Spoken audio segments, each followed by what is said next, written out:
खुलुमबाय मोनाबिलिनि खौरांफोरा जाबाय गिबि खौराङाव दङ रायजोआव दासान्दि सोलिबाय थानाय एभिक्सन खालामनाय जाय दासान्दि धुबुरी गवालपारा आरो नगाव बायदि जिल्लायाव गोहोम खोख्लैदों।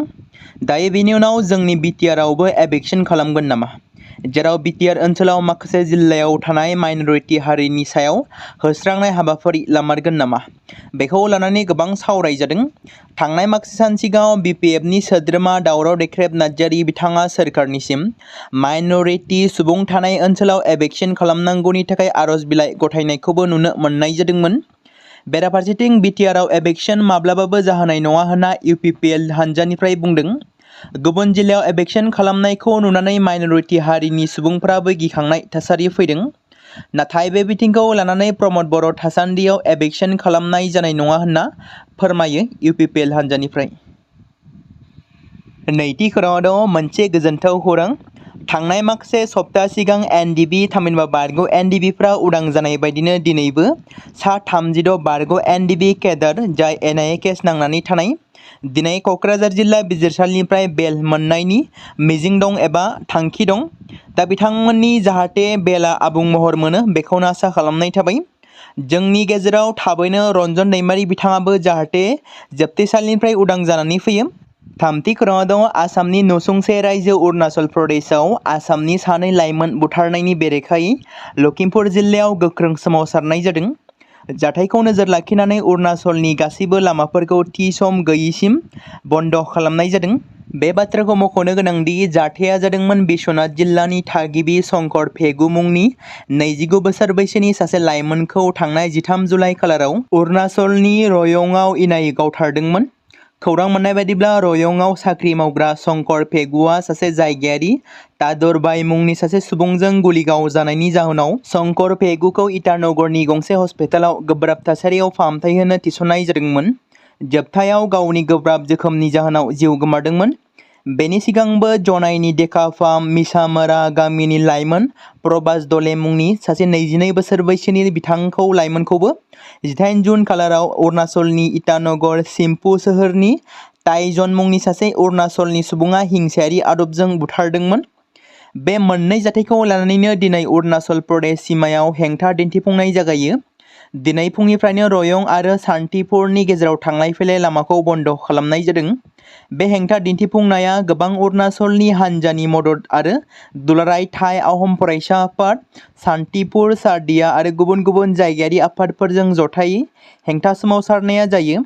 बुथारजाग्राया न्याय मोननांगौ आरो जाथायनि उनाव गुवारै नायबिजिरनांगौ एबा जाथाय जानायखौ गुवारै नायबिजिरनांगौ आरो दायनिगिरिखौ साजा होनांगौनिबो दाबि दैखाङो। ब्रैथि खौराङाव दङ फैगासिनो दं 2025 नि बिटिसि बिसायख'थि। 9 नं बनरगाव बियाबनि रायजो राजाफ्रा सोरबायदि बिजाथिखौ नांगौ एबा सोरबायदि बिजाथिखौ हास्थायो? सोर बिजाथिया रायजोनि जेंना जेंसि सुखु दुखु खौरां लानो रायजो राजाफोरनि खाथियाव थाङो? बनरगाव बियाबनि सांग्रां नोगोरारि आरो सानसुमै सुबुंफ्रा फैगौ बिसायख'थियाव सोरखौ हास्थायो? फैगौ बिटिसि बिसायख'थिखौ लानानै दासान्दि बिटिसिनि गुबुन गुबुन बियाबफोरजों लोगोसे 9 नं बनरगाव बियाबावबो देरहासार जानांगौनि थाखाय इउपिपिएल, बिपिएफ आरो बिजेपिजों लोगोसे एपिबि दोलोआबो थाद'नाय गैयाजासे खामानि मावगासिनो दं। बिसायख'थि सफैनाय लोगो लोगोनो भट मोननो थाखाय थांदों रायजो राजाफोरनि खाथियाव।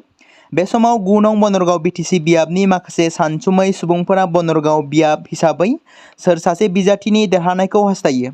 बे समाव जायगानि जौगानाय आरो बिटिआर खुंथाय एबा बिटिआरनि जौगानाय बिथिंखौ नोजोर बोनानै फैबाय थानाय बिटिसि बिसायख'थियाव देरहासार जानानै बिजेपिआ सरकाराव फैगोन होननानै बाथ्रा बुंदों आरो जायगानि 2 नं बनरगाव बियाबाव बिजेपिनि बिजाथि हिसाबै राजिब कुमार ब्रह्मनो भट होगोन एबा बिथांखौ बिजाथि महरै फसंनानै बिथांनोनो बांसिन भट होनानै बिथांखौ देरहासार खालामनाय जागोन होननानै बाथ्रा बुंथिदों रायजो राजाफ्रा।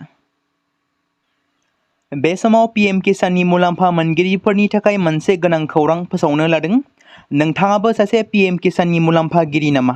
मख'नो गोनांदि पीएम किसाननि गेजेरजों आबादारिफोरनो रां होनाय जायो, जेराव बे बिथांखिनि सिङाव आबादारिफ्रा बोसोराव गासै 6,000 रांनि अनसुंथाइ मोनो, जायखौ थोंजोङै आबादारिफोरनि बेंक एकाउन्टआव दैथायहरनाय जायो। सोरखारा बे रांखौ आबादारिफोरनि एकाउन्टआव खेबफ्रोमबो 4 दाननि उनाव 2000 राङै मोनथाम किस्तियाव दैथायहरनाय जायो, जेराव बे रांखौ DBT एबा डाइरेक्ट बेनिफिट ट्रेन्सफारनि गेजेरजों दैथायहरनाय जायो। बेनि गेजेरावबो माखासे आबादारिफोर दं बे बिथांखिनि रांखौ मोना।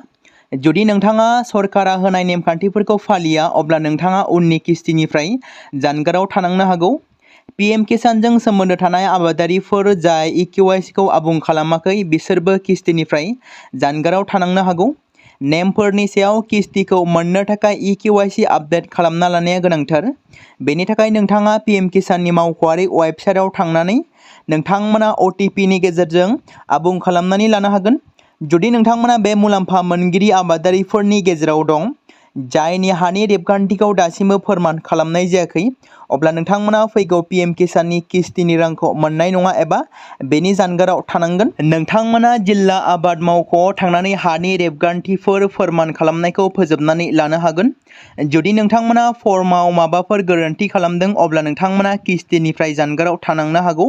बेजों लोगोसे जुदि आधार कार्डआ गावनि बेंक एकाउन्टजों लिंक गैया, अब्ला इनस्टलमेन्टनि राङा गोबाव जानो हागौ आरो किस्तिनि मुलाम्फाफोरखौबो खोमानानै लानो गोनां जानो हागौ।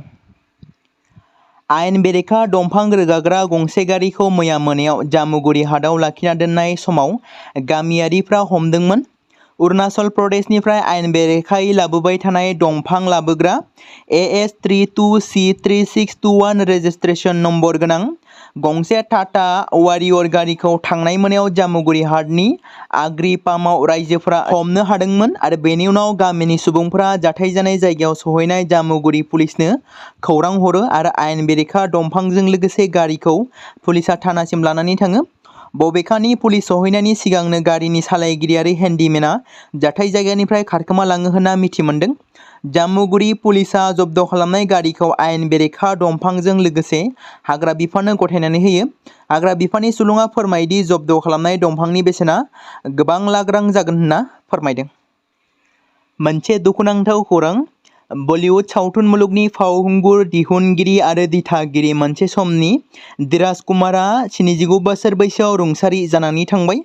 बिथांनि रुंसारि जानायाव बलिउड सावथुन मुलुगाव दुखुनि थासारि लाबोदों आरो गोबां दुखु मोननाय फोरमायदों। सावथुन मुलुगनि दिहुनगिरि, दिथागिरि आरो फावखुंगुरफोरा बिथांनि रुंसारि जानायाव गोबां ससियेल मिडिया एबा समाजारि बिजोङाव सावरायजादों। मैया गुबुन गुबुन जिल्लायाव एबसुनि बिथोन बादियै लामा हान्जा सुरनाय हाबाफारि लानाय बायदिनो बेबादिनो मैयाबो बिश्वनाथ जिल्लानि सिङाव थानाय सोनाब गहपुर एबसुनि मावख'आव मोनथाम दखरानि फरायसा आफादा ज' जायो आरो बर'नि माहारियारि आफादफोरा ज' जाना बे लामा हान्जा सुरनाय हाबाफारिखौ दैदेनदोंमोन। लोगोसे बे हाबाफारियावनो बिश्वनाथ जिल्लानि बेन्दोङाव थानाय दाब दाब गामिनि रायजो राजाफ्राबो बाहागो लादोंमोन।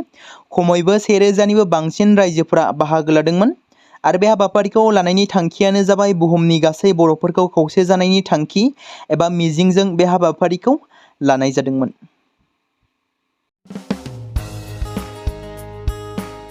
बे समाव मोनसे गोनां फोसावथाय बर' सावथुन नायनानै मोजां मोनग्रा गासै बर' रायजो राजाफोरनि गेजेराव लानानै फैदों मोनसे बर'नि OTT प्लेटफर्म गोनां, जाय प्लेटफर्मनि गेजेरजों नोंथांमोना बर'नि गोदान गोजाम सावथुनफोरखौ नुनो मोनगोन। थांनाय माखासे बोसोर सिगां बर'नि गेजेराव लानानै फैनाय निउबो एप बायदिनो फिन आरोबाव लानानै फैदों बर' रायजो राजाफोरनि थाखाय।